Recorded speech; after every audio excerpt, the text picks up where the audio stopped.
I just look at the setup. And if you're not one of the great teams in the AFC East, things are going to be challenging for you. Looking at you, Bill Belichick, and the New England Patriots, who have the toughest schedule if you go by win totals. Yes, they lost Jacoby Myers, Jonnu Smith, Damian Harris, few pieces on offense, all replaceable pieces, right? But here's the first month for New England. Philly, Miami, New York Jets, Dallas. At the Jets, at the Cowboys. In that division, oh, by the way, you've got Buffalo a couple times. They also play the Kansas City Chiefs. They end the season going up against the Jets. They play the Chargers. This is brutal. 7.5. Love the under on the Patriots. It's a little juice, but still love that under. I don't care. 7 and 10 would even be looked at as a positive. I don't see that happening. I would probably go alt under on the Patriots this year. Fantastic segue, because the team that I'm downgrading is basically trying to be the West version of the Patriots, and that is the Las Vegas Raiders. I mean, they got the director of player personnel to be their GM from the Patriots. They've got Josh McDaniels, who was their offensive coordinator, and they've got a bunch of players that played for the Patriots under McDaniels. I think they're trying to be the Patriots, which this day and age, I'm not sure if that's a good thing. And yesterday, Devontae Adams came out and said that he and the Raiders brass don't see eye to eye. So I guess he's worried that Jimmy G is now going to be throwing the ball to all these Patriots retreads that McDaniels brought in. So it just already sounds like a mess. I mean, we already know the Raiders, build them up, tear them down. It's just a hamster wheel over there of like chaos. They're trying to be good. I mean, they almost did something in the playoffs with Versace after they fired Gruden, but it's been crazy over there. And I expect more of the same. You look at their schedule.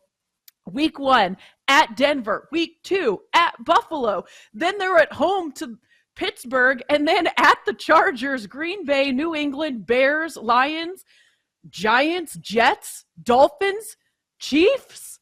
Like, where are their wins coming from? I just think under 6.5 at plus 118 is a really good look. They finished with 6 wins last season. I think they'll be around 6 or less again this season. Now, one obvious place where I think we can start, just down the road from me, would be the Los Angeles Rams. And this is in part because of one thing, Joe, that you and I talked about extensively. The scheduling gods were not kind to them. They will be playing 4 teams that are coming off bye weeks throughout their 17-game season, so that's a bad sign. And yes, you can make arguments that the 49ers aren't maybe as good as you were expecting. Seattle is in this weird spot, and Arizona has the lowest win total in the NFL.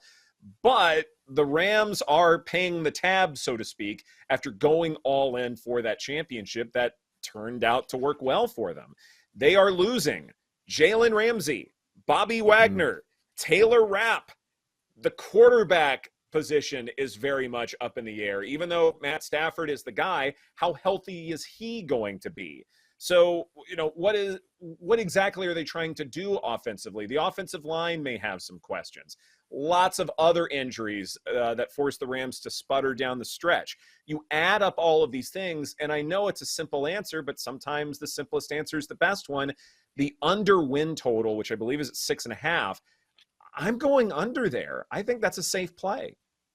I love that under. Love it. And let's take a deeper dive into the Rams' 4 opponents coming off a bye.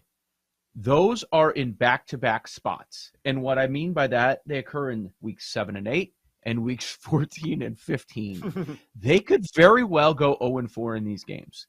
They are. 7 and 8 one is hosting Pittsburgh, at Dallas, and then the 14-15 one is at Baltimore. Then they host the Commanders. It wouldn't surprise. I mean, I'm expecting 1-3, but it wouldn't surprise me if they end up going 0-4. You talked about the personnel, the changes there. 6.5. How is this team getting to 7 and 10? What are they left with? They are left with one player on offense in Cooper Kupp and one player on defense in Aaron Donald. And that's it? I've been burned by Anthony Davis enough where I'm just staying away at this point in the playoffs.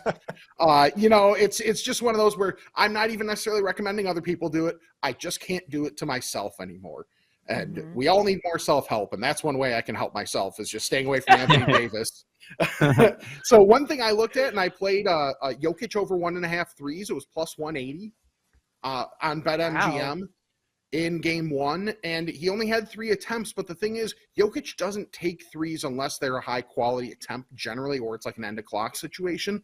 And he has examples against, especially it was against like Rudy Gobert, who didn't want to come out much at all, that he took like 8 threes. I think he had a 4 for 8 and a 5 for 8 game in the first round. So if he's given those opportunities, which if I'm the Lakers and I have to deal with something from Jokic, I'll deal with his three-point shooting if that's what it takes. So I think that's just going to be something that they're going to try and give him regardless of who ends up guarding him. And, if it's Hachimura or Vanderbilt or Davis, they'll stay close enough to be able to, disrupt some of the passing lanes and try and limit that a little bit, but also let him shoot the three if that's what he wants to do. So, Jokic threes is probably something I'm going to ride with for a little while for sure. As you're doing your research, was there anyone where you're like, man, I think this guy's just going to be a bust at this tournament, that maybe there's some value, missed the cut, or just a complete stay away? Max Homa. He's one of the players that I know he gets a lot of love every week, and I understand it. Like, Max Homa clearly has the ability here to do like good things, except one, he's coming into this with like not great form. He's lost strokes off the tee on his approach in multiple tournaments in his last few off the tee. I mean, he's losing 3, 4, 5 strokes off the tee.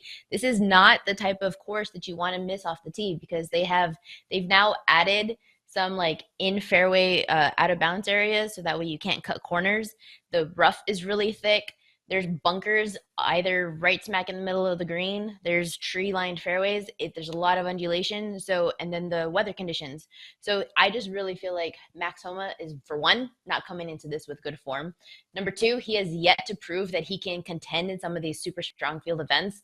If you look at his previous history with playing the US Open, the Players Championship, the Masters, even previous PGA championships, he has missed the cut like pretty frequently. So, I mean, he's coming into this as an underdog in some of the tournament matchups, but I would also look to him to maybe miss the cut. Despite him last week, a couple weeks ago, he played the Wells Fargo Championship. He had a T8. That was his first tournament that he's gained strokes in every category in like a while. And before that, he had a T43, back-to-back missed cuts. So I'm less inclined to believe that Max Homa is going to contend here.